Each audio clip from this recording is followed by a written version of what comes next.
اللهم صل على محمد وآل محمد. اللهم صل على محمد وآل محمد. اللهم صل على الشیطان اللعین الرجیم. بسم اللہ الرحمن الرحیم. الحمدللہ رب العالمین والصلاة والسلام علی نبی الکریم وعلی آلہ الطیبین الطاہرین المعصومین المنتجبین ولعنۃ اللہ علی اعدائہم من الآن الی قیام یوم الدین. آمین یا رب العالمین. اما بعد فقد قال اللہ تبارک و تعالی فی قرآن مجید. بسم اللہ الرحمن الرحیم. من يعظم شعائر اللہ فإنها من تقوى القلوب. شاعر الہی کی تعظیم یہ دل کے تقوی.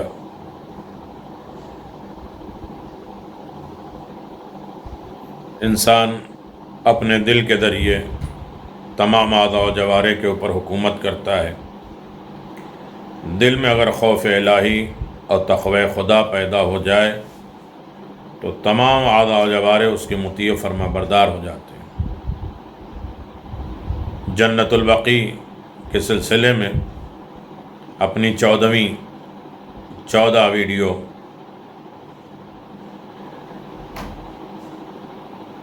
پیش کی جا رہی ہے. نہ رکنے والے آنسوؤں کا یہ سلسلہ بقی پھر بقی ہے اور بقی رہے گی.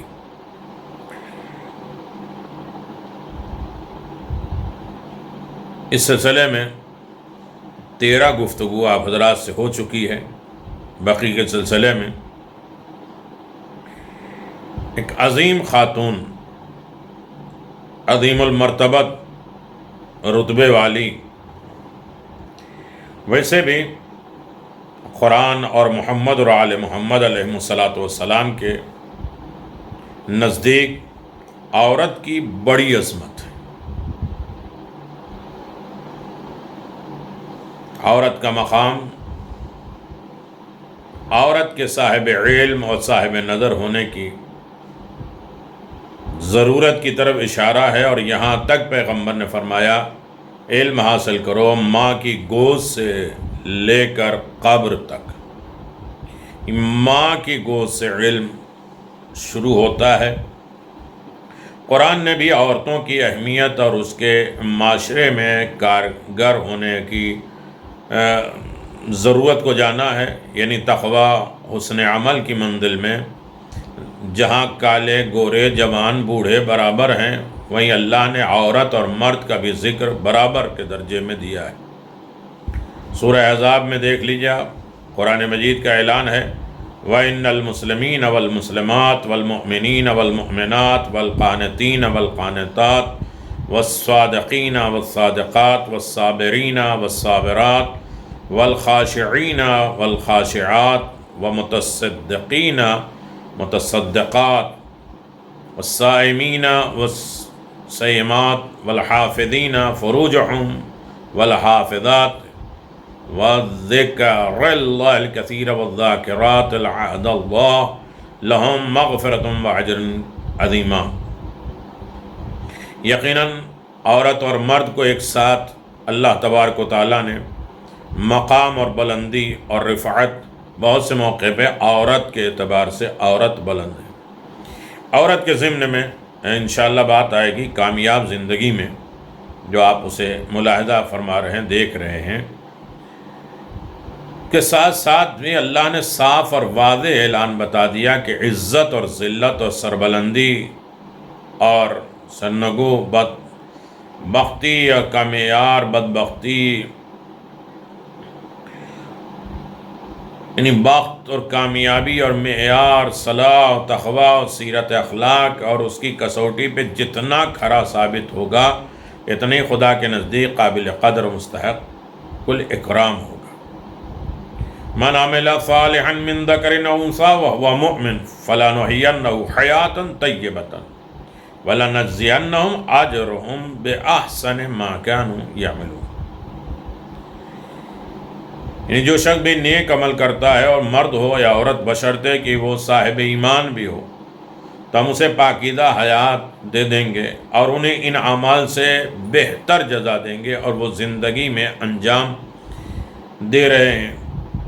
قرآن نے تربیت کا معیار بتایا، چونکہ قرآن انسانوں کی رہنمائی کے لیے نازل ہوا، اس لیے اللہ نے اپنے محبوب کو بشکل انسان قرآن کی تشریح کرنے کے لیے بھیجا۔ ہمارا نبی آیتیں پڑھ دے گا اور اپنے عمل سے اس کی تشریح اور تفسیر کرتا جا رہا ہے۔ اسی لیے نبی کریم نے اپنے گھر میں ہی معاشرے کے سدھار کے لیے سیرتیں ترتیب دی ہیں اور بتایا کہ اگر تم اچھے اولاد بننا چاہے ہو تو حسنین کو دیکھ لو، اگر تم اچھا باپ بننا چاہتے ہو تو مجھے دیکھ لو، علی کو دیکھ لو، اگر تم اچھے شوہر بننا چاہتے ہو تو علی ابن ابی طالب کی زندگی کو دیکھ لو، اگر تم میں سے کوئی عورت اچھی زوجہ بننا چاہتی ہے، اچھی بیٹی بننا چاہتی ہے، اچھی ماں بننا چاہتی ہے تو میری بیٹی فاطمہ زہرا سلام اللہ علیہا کی سیرت تمہارے لیے نمونہ عمل ہے۔ ایک اور معیار بھی حضرت علی ابن ابی طالب نے عام انسانوں کے لیے قائم کر کے بتا دیا کہ عورت خود نہیں جانتے تھے کہ عرب میں سب سے بہادر اور شجاع قبیلہ کون ہے۔ علی ابن ابی طالب، اتنی ساری چیزیں ہونے کے باوجود مولا کائنات علی ابن ابی طالب علیہ السلام اپنے بھائی عقیل سے پوچھتے ہیں کوئی بہادر خاندان بتائیے جہاں میں شادی کروں اور بہادر بیٹا پیدا ہو۔ اس کی کئی وجوہات ہیں لیکن صرف اشارتاً میں آپ کو 2-3 باتیں بتا دوں۔ ایک تو عقیل مولا کائنات سے بڑے تھے اور کئی سال بڑے تھے، لہذا امیر المؤمنین نے ایک سیرت قائم کر دی ہے کہ شادی کا مسئلہ ہے بہت اہم مسئلہ ہوتا ہے، اس میں میں اپنے علم جو اس کے لیے پیغمبر نے فرمایا انام مدینۃ العلم وعلی بابھا، علم کا خزانہ ساری کائنات میں علی بانٹ رہے ہیں، لیکن انہوں نے اپنے علم کے ذریعے نہیں بلکہ اپنے بڑے بھائی سے مشورہ لیا یہ بتلانے کے لیے کہ بڑا بھائی ہوتا ہے، باپ کے برابر ہوتا ہے، اور شادیوں میں تو کم از کم بڑے بھائی سے مشورہ لیا جا سکتا ہے۔ یہ ایک وجہ ہے کہ بڑے بھائی کا رتبہ اور درجہ کیا ہوتا ہے، مقام کیا ہوتا ہے، ان سے مشورہ لیا جائے، ان سے ان کے حکم، ان کی تائید لیا جائے۔ دوسری چیز کہ جس طرح میرے ذہن میں یہ خیال آیا کہ میرے حسین کا کوئی کام آئے، اسی طرح عقیل کے دل میں بھی خواہش پیدا ہو جائے کہ وہ بھی ایک بیٹا تیار کریں کربلا کے لیے، جسے مسلم ان کے دونوں بچے۔ کئی وجوہات ہیں، اور پھر تیسرے اور اہم وجہ جس کے اوپر ہے کہ علی بن ابی طالب اتنے بڑے عالم ہونے کے باوجود بھی اپنے بڑے بھائی سے کہہ رہے ہیں کہ بہادر کوئی خاندان، کیا علی کو نہیں معلوم کہ چونکہ عرب میں اصناف شناسی، نسل کو پہچاننے کا کام جناب عقیل کا تھا، یہ ان کا ڈپارٹمنٹ تھا، لہذا علی چاہتے ہیں کہ ہم کسی کے ڈپارٹمنٹ کو چھینے نہیں۔ آج تھوڑی سی چیزیں آپ دیکھ لیجئے کہ جس کا محکمہ، جس کا ڈپارٹمنٹ کچھ بھی نہیں ہے وہ اس میں دخل دے رہا ہے۔ کسی نے آج کل ڈاکٹری میں دخل دیا، کسی نے انجینئرنگ میں دخل دیا، یونیورسٹی کے پروفیسر ہیں اس میں کسی نے دخل دیا کہ ایسا کیوں پڑھا دیا، ویسا کیوں پڑھا دیا، ایسا کیوں بتا دیا، ایسا کیوں نقشہ بنا دیا، ایسا کیوں دوا دے دی۔ نہیں، ساری غربت جب چارے علم میں ہے، مجتہدین کے اوپر طرح طرح کی انگلیاں اٹھا دیا، ایسا مسئلہ کیوں پیش کیا، ایسا فتویٰ کیوں دیا، تمہارا ڈپارٹمنٹ ہی نہیں ہے۔ جس کا علی کو مان رہے ہیں تو علی کے کردار، علی کی سیرت، علی کی نصیحت کے اوپر بھی ہمیں غور کرنا ہے، سوچنا ہے کہ مولا کائنات امیر المؤمنین علی بن ابی طالب علیہ السلام نے یہ بتا دیا، فیصلہ کر دیا کہ جس کا جو محکمہ، جو ڈپارٹمنٹ ہے، اس کو اس میں رہنا چاہیے جب تک کوئی خرابی واقع نہ ہو۔ بہت سی چیزیں، لیکن علی بن ابی طالب کا اپنے بھائی عقیل کو مخاطب کرنا، یہ کہنا کہ بھائی میں چاہتا ہوں کہ عرب کے کسی شجاع ترین قبیلے کی خاتون سے شادی کروں تاکہ ایک فرزند پیدا ہو جو کربلا میں حسین کے کام آئے۔ علی کا جملہ دراصل عام انسانوں کے لیے پیغام ہے کہ ہمیشہ اپنے گھر میں ایسی خاتون لایا کرو جو تمہارے بچوں کی پرورش ولایت علی اور غم حسین پر کرے۔ اور جب علی جیسا امام اس بات کا اہتمام کر رہا ہے تو ہمارے لیے بھی یہ سیرت ہے، عمل واجب ہے کہ شادی میں دیکھو تو شادی میں یہ عورت کو نہ دیکھو کہ خوبصورت ہے، مالدار ہے، خاندان، یہ دیکھو کتنی بہترین ماں بنے گی کہ جو ہمارے بچے کی تربیت کر سکے، اس کا گھرانہ کیا ہے، اس کا رہن سہن کیا ہے، اس کے اعمال کیسے وہ میرے بچے کی تربیت کرے گی جو ولایت علی اور غم حسین پر قائم و دائم رہ سکے۔ اللہ اکبر۔ یہی ایک موضوع کافی ہے، اگر اس کے اوپر جو ہے وہ بات کیا جائے تو بہت سی باتیں سامنے آئے گی۔ اسی لیے قرآن نے جا بجا اچھی عورتوں کی سیرت کا ذکر کیا ہے اور ذکر کر کے بتا دیا کہ کائنات کی عورتیں ان اچھی عورتوں کی سیرت کو اپنائیں۔ وہ 11 عورتیں جن کا ذکر قرآن مجید میں موجود ہے، پہلی عورت جناب حوا، تمام مردوں کی ماں، سورہ بقرہ میں ان کا تذکرہ موجود ہے، اور اسی طریقے سے بہت سی عورتیں ہیں، جناب سارہ ہیں، جناب ابراہیم کی والدہ گرامی، ابراہیم کو اسحاق کی بشارت دی گئی، سارہ زوجہ ابراہیم چہرے پر تعجب سے تماچے مارنے پر کہ میں بوڑھی ہو گئی، اولاد کیسے پیدا ہوگی؟ فرشتوں نے کہا ایسا ہی ہوگا، یہ تمہارے پروردگار کا اشارہ ہے، وعدہ الہی حق ہے، معین ہے۔ اور اسی طریقے سے آپ دیکھیں کہ بہت سی چیزیں، جناب زوجہ زکریا، بلقیس زوجہ سلیمان، سورہ نحل میں ان کا تذکرہ ہے، صفورہ زوجہ موسیٰ ابن عمران، زلیخا زوجہ یوسف، بہت سی کہاں کن کن چیزوں کی باتیں کریں، مجھے اپنے موضوع پر آنا ہے۔ بہرحال عظیم ترین خاتون، 4 عورتیں کی بہترین بہشت مشتاق ہے، جنت مشتاق ہے جن عورتوں کی، اس میں پیغمبر اسلام نے فرمایا کہ جناب مریم ابن عمران، جناب آسیہ زوجہ فرعون، خدیجہ بنت خویلد اور جناب فاطمہ بنت محمد، یہ کیا ہے؟ مریم، خدیجہ، صدیقہ طاہرہ، یہ عظیم شخصیتیں کائنات میں موجود ہیں جن کے بارے میں قرآن بھی کہتا ہے صالح عفیف زوجہ سعادت عظمہ ہے۔ حدیث قدسی میں ہے، اللہ فرماتا ہے اگر میں اپنے بندے کے درمیان دنیا اور آخرت کی بھلائی کو جمع کروں تو میں اس کے دل کو خشوع کرنے والا، زبان کو خدا کی یاد کرنے والا، اور اس کے بدن کو مصیبت برداشت کرنے والا، اور اس کو زوجہ صالح عطا کرنے والا، یہ بھی اللہ کا کرم ہے۔ جب اس کی نظر کرے تو خوش ہو جائے، اور جب بیوی پر نظر پڑے تو خوش ہو جائے۔ اور صلاحیت کے لحاظ سے عورتوں کی کئی درجے ہیں، جب وہ شخص گھر سے باہر جانے لگے تو اس کی جان اور مال کی حفاظت کرے۔ اعلیٰ درجات کی وہ بیویاں ہیں جو عالمہ ہیں، عارفہ ہیں، عفیفہ ہیں۔ یہ سعادت اہل بیت علیہم السلام عصمت و طہارت کو ملی ہے۔ آپ دیکھیں حضرت علی بن ابی طالب کی ازدواجی زندگی، علی بن ابی طالب کی زندگی میں خود خاتون جنت ہیں۔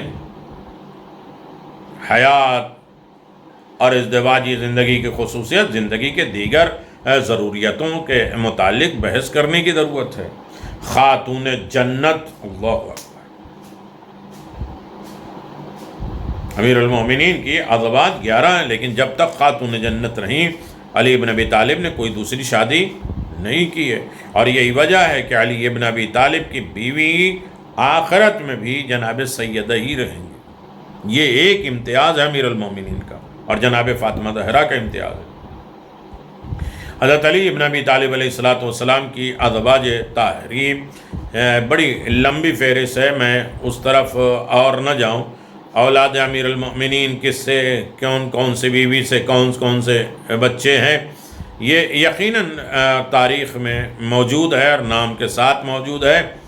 میں جنت البقیع کے سلسلے میں بات کر رہا تھا۔ جنت البقیع میں ایک عظیم خاتون، عظیم ملکہ، جنہیں جناب ام البنین کہتے، جناب فاطمہ کلابیہ، یہ بات مسلم ہے کہ امامہ اور خولہ اور اسماء بنت عمیس، صبیہ، ام حبیب کے بعد حضرت علی نے حضرت ام البنین سے شادی کی۔ ان کا نام فاطمہ وحیدیہ کلابیہ تھا، کنیت ام البنین تھی۔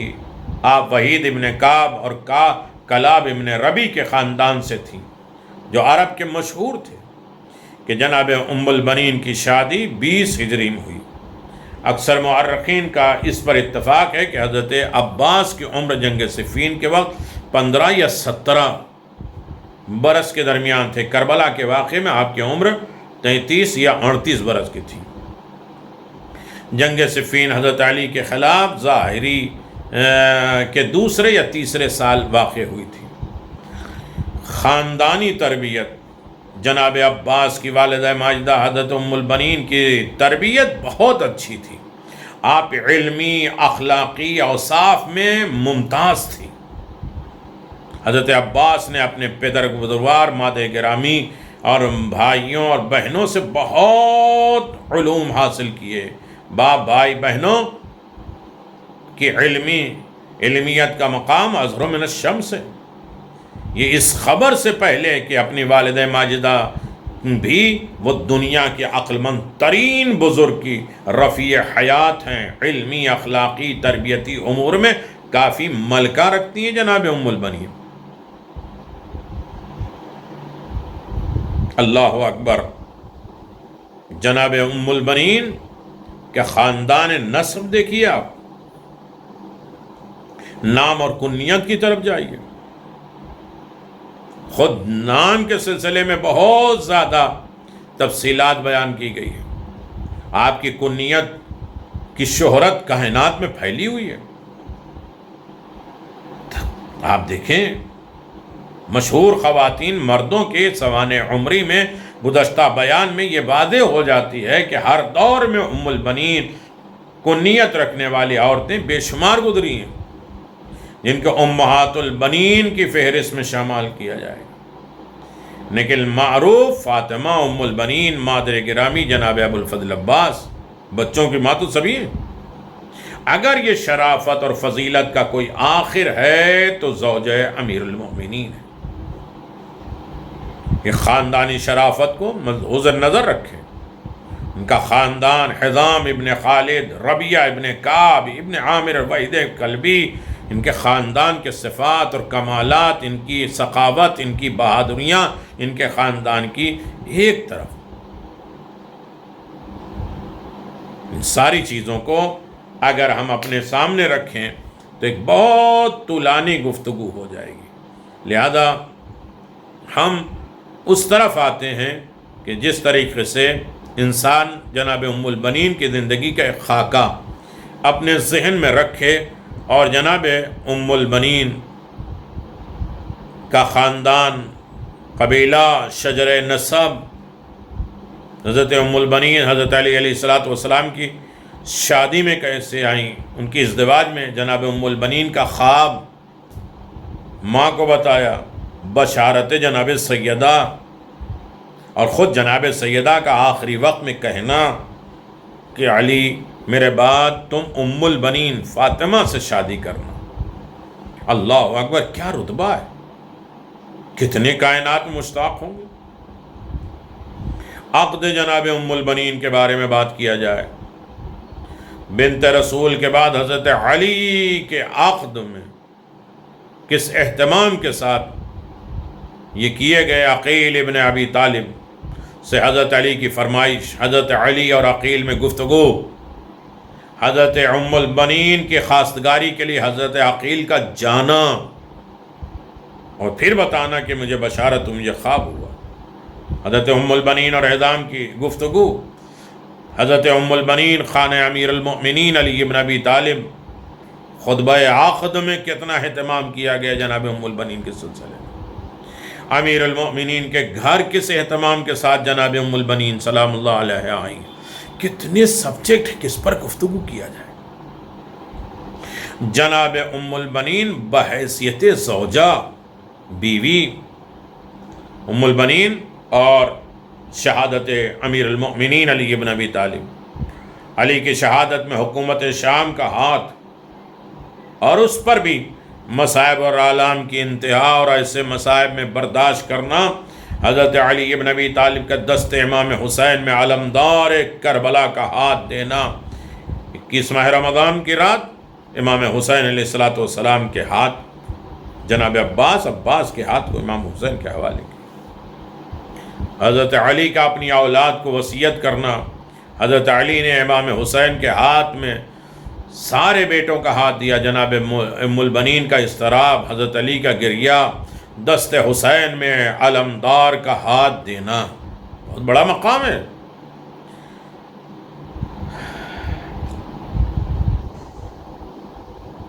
شہادت علی پہ جناب عباس کا گریہ کرنا، کتنی اچھی اطاعت گزار بیوی تھی کہ اطاعت شعار بیٹا کائنات میں ہے۔ یہ اطاعت کس سے سیکھی؟ ماں ام البنین سے جناب عباس نے سیکھی۔ جناب ام البنین بحیثیت ماں، کس طریقے سے ماں جناب ام البنین کی ولادت، جناب عباس کی ولادت عباس پہ حضرت علی اور جناب زینب اور جناب ام البنین کی گفتگو کا اندازہ آپ لگائیں۔ میں نے کہا نا صرف خاکہ جنت البقیع میں کیا تھیں شخصیتیں جسے اجاڑ دیا گیا، کیوں رو رہے ہیں؟ حضرت عباس، اس نے اخلاق، پاک سیرت، روشن ضمیر، دلکش شمائل تھے کمالات میں جناب عباس۔ یہ کس نے تربیت دی؟ جناب ام البنین۔ حضرت عباس اپنی والد ماجدہ کی نظر میں خود جناب ام البنین جناب عباس کے لیے کیا کہتی ہیں، جو فخر کرتی ہیں۔ حضرت عباس کے گلے میں جو تعویذ ڈالی تھی، حضرت عباس اپنے بھائی کی نظر میں جناب ام البنین کا صبر اور استقلال کمال کا ہے۔ صاحب اختیار مولا کی بیوی، مال دولت سے بھری ہوئی ہے بیوی، بہادر خاندان کی بیٹی، بہترین نسب اور شجرے کی مالک جناب ام البنین، لیکن مصائب اور آلام، دشواریاں ایسے کہ صبر، اور صبر میں استحکام، مضبوطی، ڈاما ڈول نہیں۔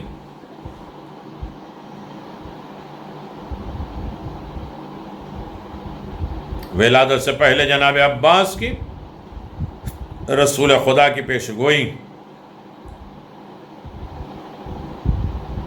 زہرا اور علی کی پرحسرت گفتگو عباس کے لیے، یہ کمال ہے جناب ام البنین کا۔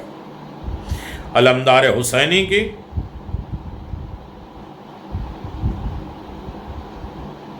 چھوٹے بچپنے میں جناب ام البنین کا خواب، حضرت عباس کی تاریخ ولادت، حضرت علی کی پیشانی سجدہ خالق میں جانا، عباس کی ولادت کی کیا تحفہ دیا ہے جناب ام البنین نے کائنات کو، دین کو، مذہب کو، حسینیوں کو۔ اللہ اکبر۔ حضرت عباس کی نظر چہرے امام حسین پر پڑنا، زبان امام حسین کا دہنے جناب عباس میں دینا، حضرت عباس مسجد میں ہیں، علی ابن ابی طالب کو لانا، حضرت عباس کی شہادت کی خبر، ام البنین کا گریہ، حضرت عباس کی رسم عقیقہ اور آپ کا نام رکھنا، حضرت عباس کا اسم گرامی اور لغات سے بھرے ہوئے ہیں۔ خود جناب عباس کی شخصیت سے جناب ام البنین کو پہچان لیں، جناب ام البنین کے ذریعے جناب عباس کی شخصیت کو جانے اور پہچانے۔ حضرت عباس کا بچپنا، امام حسین کی خدمت، حضرت ام البنین سے امام حسین کی گفتگو، شجاعت عباس، یہ صفات ہے جناب ام البنین کی، صفتیں، خوبیاں ماں کی طرف سے آتی ہے اولاد میں۔ شجاعت جناب عباس، باپ کے زمانے میں شجاعت، صفین کا ایک واقعہ اگر اندازہ لگائیں کہ باپ سمجھے جا رہے تھے، لشکر بھاگے جا رہے تھے، 13 سال کی عمر میں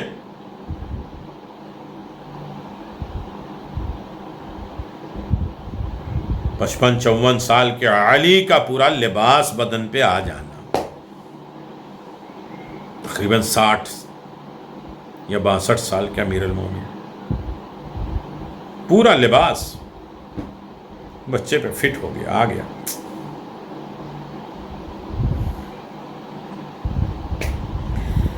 اللہ اکبر۔ شجاعت جناب عباس پر ام البنین کی نظر۔ جناب ام البنین کے 4 شجاع بیٹے تھے۔ جناب عباس کے بھائی کی پیدائش عبداللہ کی وجہ تسمیہ، عمران کی وجہ جعفری کیوں ہے، کربلا میں امام جناب ام البنین کے بیٹوں کا قربان ہونا، حضرت ام البنین کے دوسرے فرزند عبداللہ ابن علی میدان جنگ کی طرف روی جانبازی، حضرت عبداللہ ابن علی کی شہادت، جناب ام البنین کے تیسرے فرزند عمران ابن علی، بہت سی چیزیں ہیں۔ جناب ام البنین کے چوتھے فرزند جعفر ابن علی، آپ کے میدان کی طرف رخصت جناب عباس کا، جناب جعفر کی شہادت، جناب جعفر اور امام علی اور حجت کو سلام کرنا۔ اللہ اکبر۔ ایسے ہی نہیں، کیا تربیت دی ہے جناب ام البنین۔ حضرت ام البنین اور اولاد فاطمہ زہرا کی محبت، مدینے سے امام حسین کا سفر، اور جناب ام البنین کا اضطراب، بے چینی، پریشانیاں۔ 28 رجب کو اولاد کو وصیت، عباس سب سے بڑے بیٹے، جناب عباس ام البنین کے دوسرے فرزند،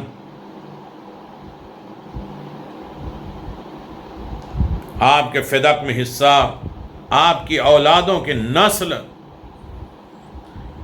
کائنات میں قاسم ابن عبداللہ ابن حسن ابن عبداللہ ابن حسن ابن عبید اللہ۔ جناب ام البنین حضرت امام حسین کی عزادار تھی۔ مدینے میں امام حسین کی شہادت کی خبر پہنچنا، حضرت ام البنین کا قاصد سے واقع کربلا سن کر گریہ کرنا۔ اللہ اکبر۔ جناب ام البنین سلام اللہ علیہا اس منزل کمال تک پہنچی تھی کہ حضرت علی کی ازواج میں جو شرف و بزرگی اور بنت رسول خدا فاطمہ زہرا، اور ان کے بعد جناب ام البنین زوجہ جناب مشکل کشا کو ملی۔ دوسری ازواج میں یہ کمال، یہ رفتیں نہیں پیدا ہوں جب تک سید الشہداء امام میں دوسرا مدینہ منورہ میں رونق افروز رہے جناب ام البنین مثل فاطمہ زہرا امام مظلوم کی شہیدہ تھی۔ جس وقت سے آپ کوفے کی جانب روانہ ہوئے، حضرت ام البنین نے بیمار صغرا کی خدمت و تیمارداری اپنے اوپر فرض کر لی، لازم کر لی، ہمیشہ اس شہزادی کی خدمت میں گزار دی۔ فراق فرزند رسول الثقلین، پارے جگر فاتح بدر و حنین میں ہمیشہ غمگین محزون رہنے والی بی بی، آپ کو جناب حسین ابن علی سے اپنے فرزند سے زیادہ محبت تھی، جناب عباس سے زیادہ امام حسین سے محبت۔ عباس شہزادی جناب زینب کی طرف سر اٹھا کر نہ دیکھنا، حسین کو اپنا بھائی نہ کہنا، وہ آقا ہے، تم غلام ہو، دودھ نہیں بخشوں گی۔ کیا ہے؟ اللہ اکبر. جناب ام البنین ہر ایک مسافر سے اس شہزادہ کونین کا حال پوچھتی تھی، مگر ان سبب کہ یزید پلید نے ناکہ بندی کر دی تھی، کوئی مسافر یا قاصد کربلا سے مدینے کی طرف نہیں جا سکتا تھا.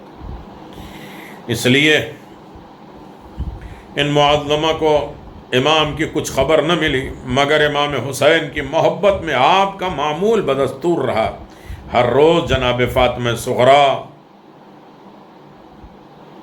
کو دوا پلانا، تیمارداری کرنا، دروازے پر آنا، ہر شام کو مایوس ہو کر گھر میں آ جانا. غرض اس طرح جناب ام البنین نے فراق امام حسین کا غم برداشت کیا. ادھر کربلا میں اس مظلوم کے اہل بیت اطہار تشناک خیموں میں بےتاب تھے، ہر ایک بچہ دل کباب. آخر اشقیاء نے اس غریب الوطن کو نیزہ اور تلواروں چور چور کر کے شہید کیا. پھر لاش مبارک پر گھوڑے دوڑائے گئے، پامال کر دیا گیا، خیموں میں آگ لگا دی گئی، اہل حرم کو لوٹا گیا. اس وقت جو ظلم اشقیاء نے اہل بیت علیہ السلام پہ کسی کی زبان میں طاقت نہیں کہ وہ بیان کر سکے. اگر یہ بقی نہ ہوئی ہوتی تو یہ مصائب کو کوئی مانتا؟ کتنے بھی مصائب کوئی کر سکتا ہے، اتنا بھی کوئی جانور ہو سکتا ہے. جانوروں نے بھی خیال کیا ہے. لیکن ہائے قبروں کو اس طرح مسمار کرنا،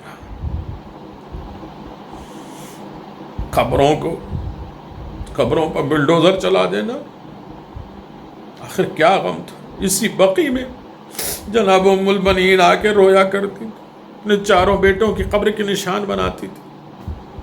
عباس، جعفر، عمران، عبداللہ، میں تم پر نہیں روں گی، اس لیے کہ تم پر رونے والی تمہاری ماں زندہ ہے. میں اس پر گریا کروں گا جس کی ماں زندہ.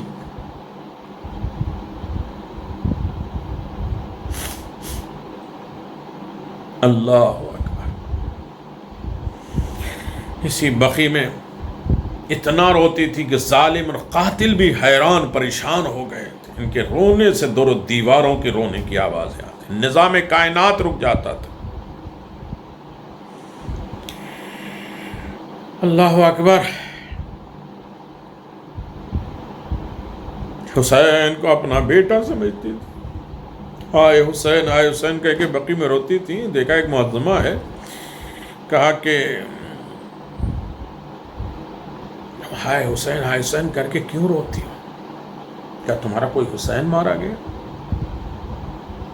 کبھی بھی آپ کا کوئی عباس مارا گیا جو آپ ہائے عباس کہہ کے گریا کرتی تھی؟ یہ تھی جناب خاتون جنت جو ہر وقت جناب عباس کو یاد کرتی. جناب ام البنین نجف کا رخ کر کے کہتی تھی، سن رہے ہو علی، میرا حسین مارا گیا، تمہارے عباس نے کوئی مدد نہیں کی. اللہ اکبر. خبر شہادت سن کر جناب صغرا بستر بیماری سے اٹھ بیٹھ نہیں سکتی تھی. حضرت ام البنین سے کہنے لگی، اے دادی جان، سنتی ہے کوئی قاصد آیا جو مسجد نبوی میں جو پیغام لایا سنائے گا؟ آپ چلیے تو اس سے بابا کا، مادر کا، اکبر اور اصغر کا، اپنی بہن سکینہ کا حال پوچھ. اللہ کیا اشتیاق تھا جناب فاطمہ صغرا کو. یہ سن کر جناب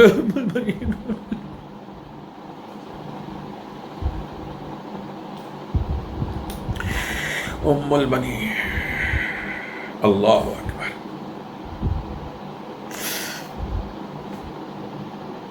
الغرض اس قاصد نے حال شہداء کربلا اس بیان کے کرنا شروع کیا، اے ام البنین، حسین کی کون سی مصیبت تم کو سنائے؟ اس طرح کئی لاکھ خنجر خونخوار ادھر، حسین بے یار و مددگار، چاروں طرف سے فوج جفاکار نیزہ و تلوار سے گری ہوئی تھی.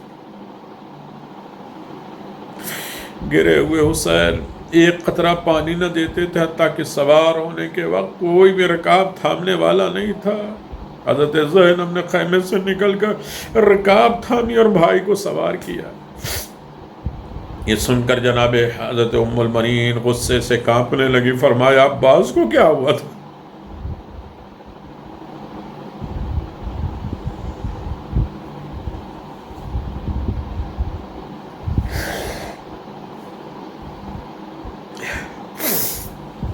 جناب ام المؤمنین کہنے لگی میرے عباس کو کیا ہوا تھا؟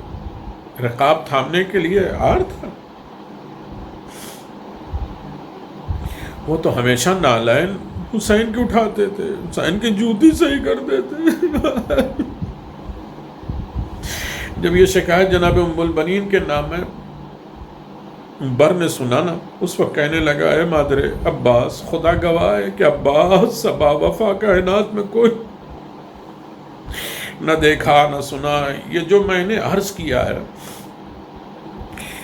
حال دوپہر تھا، بوقت صبح جب امام حسین سوار ہونے لگے، بھانجے بھتیجے انصار ماں عباس علمدار جلوس میں موجود تھے۔ عباس جرار نے رکاب تھامی تھی، حضرت کو سوار کیا تھا، قاسم سے مبارک پہ امام کا رومال اٹھائے ہوئے تھے، اکبر جرار عنان کو تھامے ہوئے تھے۔ مگر یہ حال تو دوپہر کے بعد ہوا۔ میں نے عرض کیا اس وقت اس جرار میں سے کون سی باقی رہی؟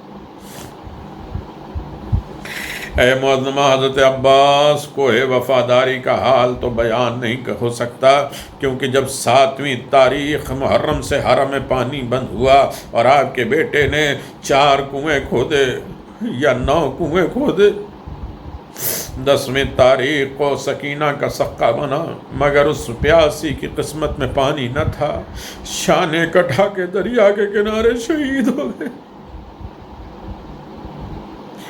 ہر چند شمر نے عباس کو اپنی فوج کا سپہ سالار بنانے کا پیغام دیا، مگر اس وفادار نے حسین کے کفش برداری کو ترک نہیں کیا۔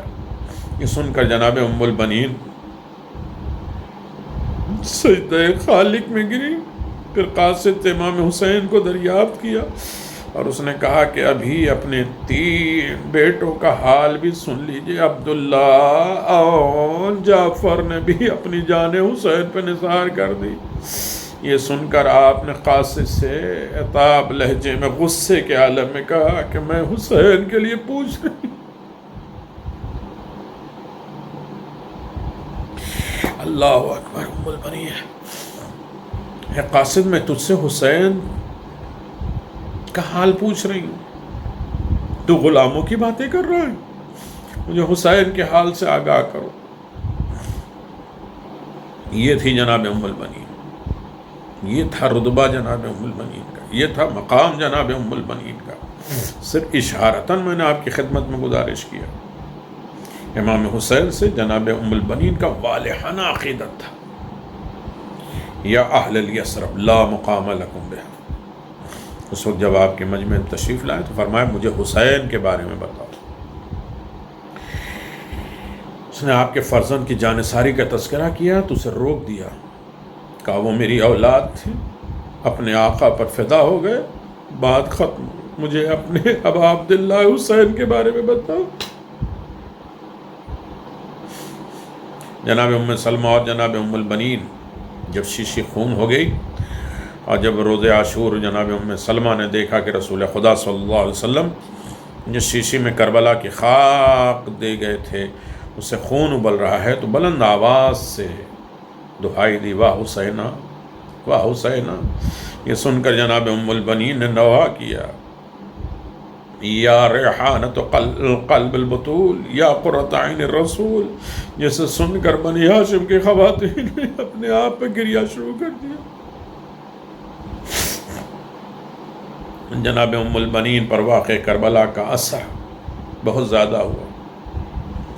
1 سال تک قید و بند کی مصیبتیں جھیلنے کے بعد قافلہ حرم کی رہائی کی نصیب ہوئی اور یہ لٹا ہوا قافلہ کربلا پہنچا، مدینے روانہ ہوا۔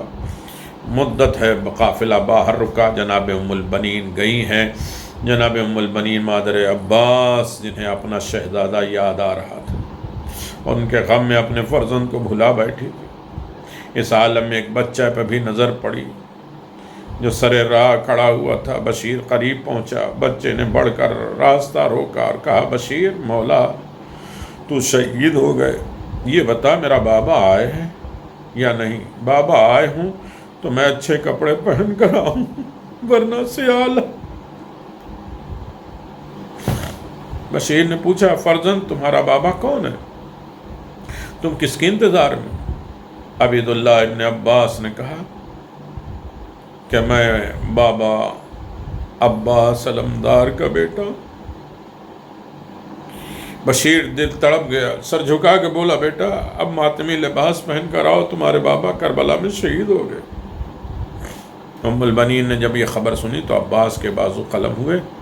جب یہ خبر سنی تو الحمدللہ الذی جعل ولد فدائی لابن بنت رسول اللہ صلی اللہ علیہ وسلم، ساری تعریف اس پروردگار کے لیے ہے جس نے میرے بیٹے کے دل بند بطول کا فدیہ قبول کر لیا۔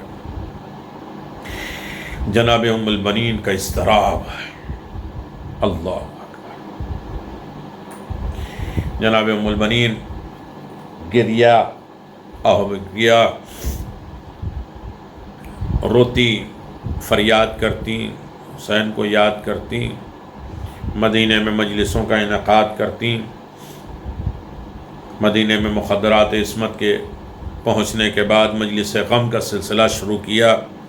سب سے پہلی مجلس جناب ام البنین جناب ابو الفضل عباس کے گھر منعقد ہوئی، دوسری مجلس جناب فاطمہ صغرا کے گھر منعقد ہوئی، تیسری مجلس امام حسن کے گھر، پھر محمد حنفیہ کے گھر مجلس ہوئی، پھر روضہ رسول پر مجلس منعقد ہوئی۔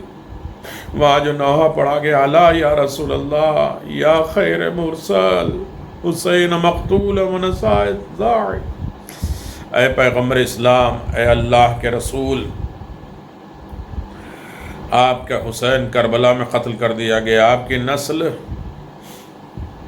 کے اوپر ظلم کیا گیا۔ پیغمبر اسلام کے روضے پر نوحہ ماتم کرنے کے بعد سارا مجمع فاطمہ اور امام حسن کے روضے انور پہ آیا اور قیام خیز ماتم، قیامت خیز نوحار ماتم ہوا۔ علی نوحکم وضیح بالبکاء علی ست شہداء۔ جناب ام البنین اور حسین ابن علی کی مجلس حضرت زینب سلام اللہ علیہا اور جناب ام البنین کا خاص احترام کرتی تھیں، جیسے کہ شہید اول بھی لکھتے ہیں کہ حضرت ام البنین کی عظمت اور شخصیت کی وجہ سے جناب زینب سلام اللہ علیہا کربلا سے مدینہ آئیں، حضرت ام البنین کے پاس پرسے کے لیے تشریف لے گئیں اور حسین کے عزاداروں کے ان کے گھر پہ برپا ہوئی تھی۔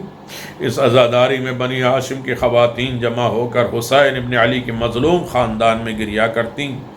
مجلس پڑھنے والوں میں کبھی ام سلمہ ہوتی جو اس وقت اس طرح بیان کرتی تھی کہ خدا ظالموں کی قبروں کو اپنے غضب کے آگ سے جل، خدا ان پر لعنت بھیج، انہیں خار و ذلیل کر، انہیں ہلاک کر جنہوں نے اہل بیت کو قتل کیا۔ ام لقمان بنت عقیل ابن ابی طالب بھی مرثیہ پڑھتی ہیں، اللہ اکبر، جناب ام البنین کو تسلی دیتی ہیں اور ان کے اولاد کی شجاعت کے قصے سناتی، کیسے انہوں نے میدان مقابلہ کیا۔ جب حضرت عباس نے دیکھا کہ سب شہید ہو رہے تو اپنے بھائیوں سے کہا مولا کی حمایت میں جان نثار کر دو۔ یہ سن کر عبداللہ آگے بڑھے، میں دلیر اور جود و کرم کرنے والے کا فرزند ہوں، وہ علی ہے جو برتر اور نیک کردار ہے۔ پھر جعفر نے رجز پڑھ کر دشمن کا مقابلہ کیا، اس کے بعد عمران نے کیا۔ جناب زینب اور ام کلثوم کے گھر عید کے پر جانا، اللہ اکبر۔ 10 ہجری نزول آیت تطہیر کے وقت اہل بیت کے گھر آنے میں کل اتنے افراد بس ایک چادر میں جمع ہو گئے۔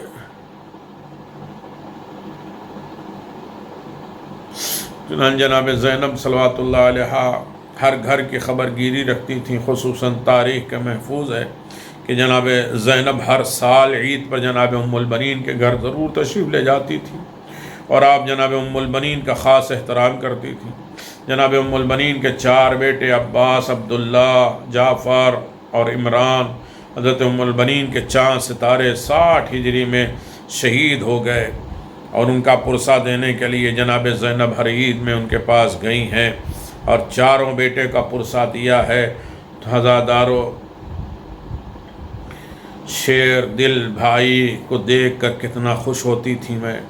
یہ ہمارے پردے کے محافظ ہیں، یہ ہمارے دلوں کی قوت ہے، یہ ہمارے ارادوں کے استحکام ہیں، یہی ہمارا عزم اور حوصلہ ہے، یہی ہمارا فخر ہے، یہی ہماری قوت ہے. جب جناب زینب ام البنین کی یہ داخل ہوتی تھیں تو خود جناب ام البنین اور ان کی اولاد جو جناب زینب کے استقبال و احترام کے لیے کھڑی ہو جاتی تھی، نہایت عزت و تکریم کے ساتھ بٹھاتی تھی. ہاں جب ان کو کہا جاتا تھا کہ عباس کا پرسہ لے لو تو عزاداروں وہ کہتی تھی کہ میں نے علم سجا کے رکھا ہے. ام البنین اٹھی، عباس کے بیٹے علمدار کے بیٹے عبید اللہ کو بلا کر سینے سے لگایا، کہا میرے لال تم نے اپنے بابا کا وفا کا ذکر سنا جو جناب زینب نے بیان کیا؟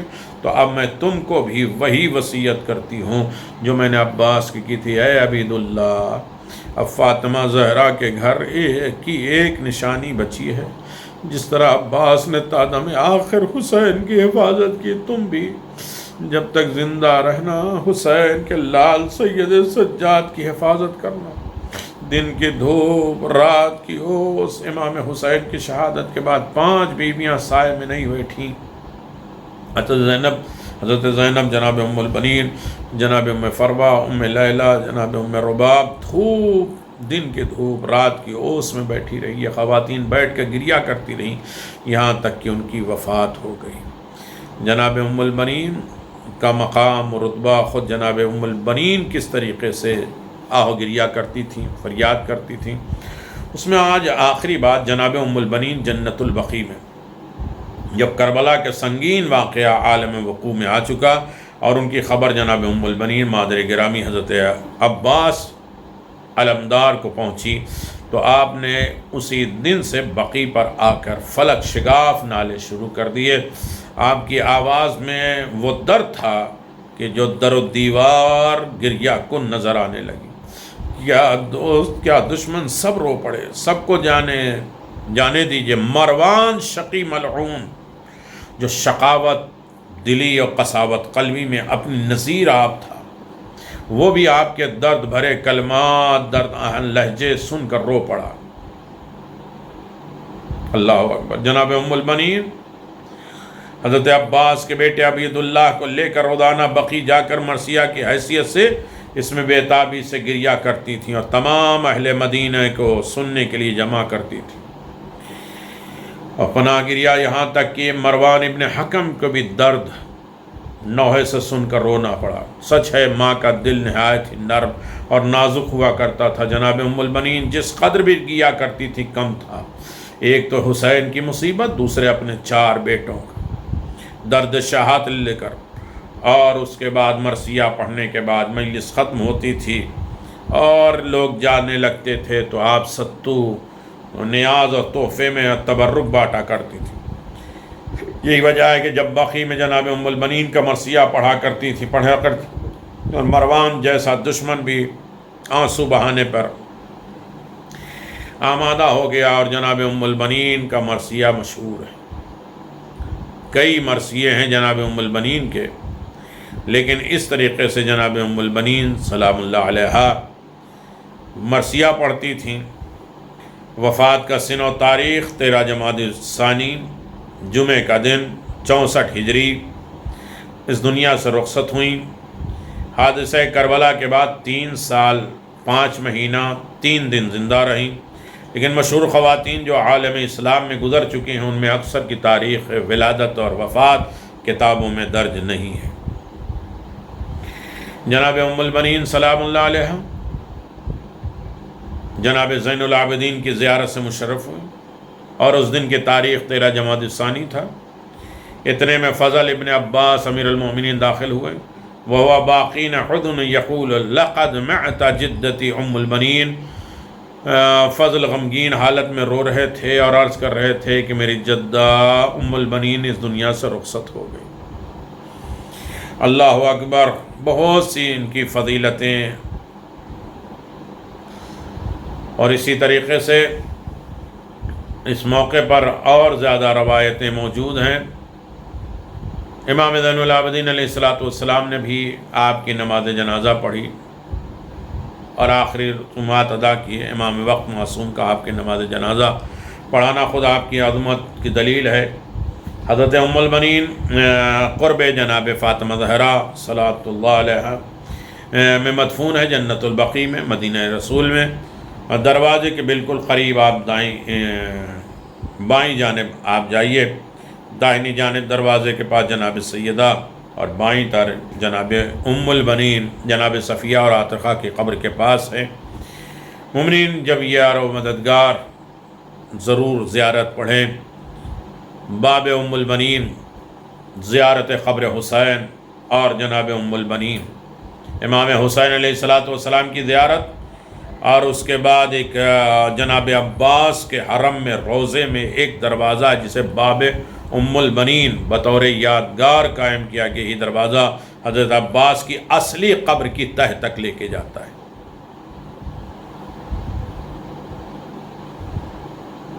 ایک در ام البنی ہے روضے عباس میں، سنتی ہیں بیٹے سے پہلے عرضیاں ام البنین۔ لوگ جو ہے جناب ام البنین کے دروازے کو کھٹاتے ہیں اور جناب ام البنین سے فریاد کرتے ہیں۔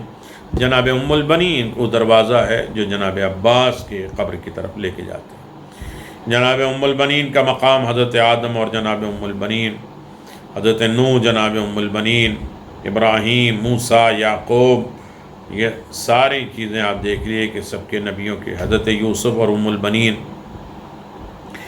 ازواج انبیاء اور ام البنین، جناب حوا، ہاجرہ، ام موسیٰ، آسیہ، مریم،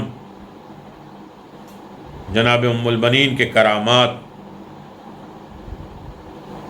نجف اشرف اور مومنین کی بستیوں میں آپ کے کرامات شہرۂ آفاق ہیں، بڑے مشہور ہیں۔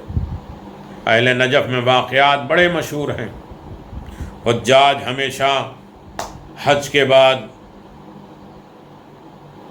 جناب ام البنین کے نام پہ ولیمہ کرتے، نظر کرتے، دسترخوان بچھاتے، اور کئی تسبیحات ہیں۔ جب اس کی بے حرمتی کی گئی تو پورا خاندان ہی ختم ہوا۔ جناب ام البنین کے دسترخوان پہ پڑھی جانے والی دعا، اعمال، اس کا بھی بہت سے تذکرہ ہے، لیکن خاص طریقے سے جناب ام البنین سلام اللہ علیہا اس دنیا سے گئیں تو روتی، گریا کرتی، غم گشاری کرتی ہوئی گئی ہیں، لیکن ان کی قبر کے ساتھ بھی بے حرمتی کی گئی، اور بس آخر میں یہی کیا جائے گا کہ جنت البقیع کو اس طریقے سے ویران کر دیا گیا۔ فسلام اللہ علیک یا سیدتی یا ام البنین، ما دج اللیل وقصر اصحاب النہار واشرق السقاء اللہ، لولی الاولیاء حبک لسید النساء الزہراء وفداک اولاد العربہ لسید الشہداء بأبل الحوائج فاشفع لی عند اللہ شعنا وجاحدا محمودا والسلام علی اولاد الشہداء العباس قمر بن ہاشم وباب الحوائج عبداللہ و عمران و جعفر الذی استشہدوا فی نصرت الحسین بکربلا والسلام علی ابنت درۃ الزہراء طاہرہ راضیہ و خدیجہ۔ خود جناب ام البنین کی ایک بیٹی جناب خدیجہ جناب عباس کی بہن ہے، جو مسجد کوفہ کے سامنے آپ کا روضہ ہے، ان کا بھی روضہ عالی شان، جناب عباس کا روضہ بھی عالی شان، لیکن ہائے جناب ام البنین کا روضہ ظالموں نے کس طریقے سے ویران کر دیا، اور یقیناً ہمیشہ یہ غم جاری رہے گا، یہ آنسو نہیں رکیں گے۔ مولا امام زمان کی خدمت میں فریاد ہے جناب عباس کے واسطے میں، خود کے روایت ہے کہ جہاں جناب عباس کی مجلس ہوتی ہے، مصائب ہوتا ہے، امام زمان ضرور آتے ہیں۔ مولا امام زمان ہمیں فریاد ہے کہ ایک جناب عباس کا روضہ اتنا عالی شان، لیکن ان کی ماں کی قبر ویران ہے، آپ جنت البقیع کو آباد کرائیں، اثر نو تعمیر کروائیں، اور تمام ہم غم کو دور فرمائیں۔ وآخر دعوانا الحمدللہ رب العالمین وصلی اللہ علی محمد وآل محمد وعجل فرمائیں۔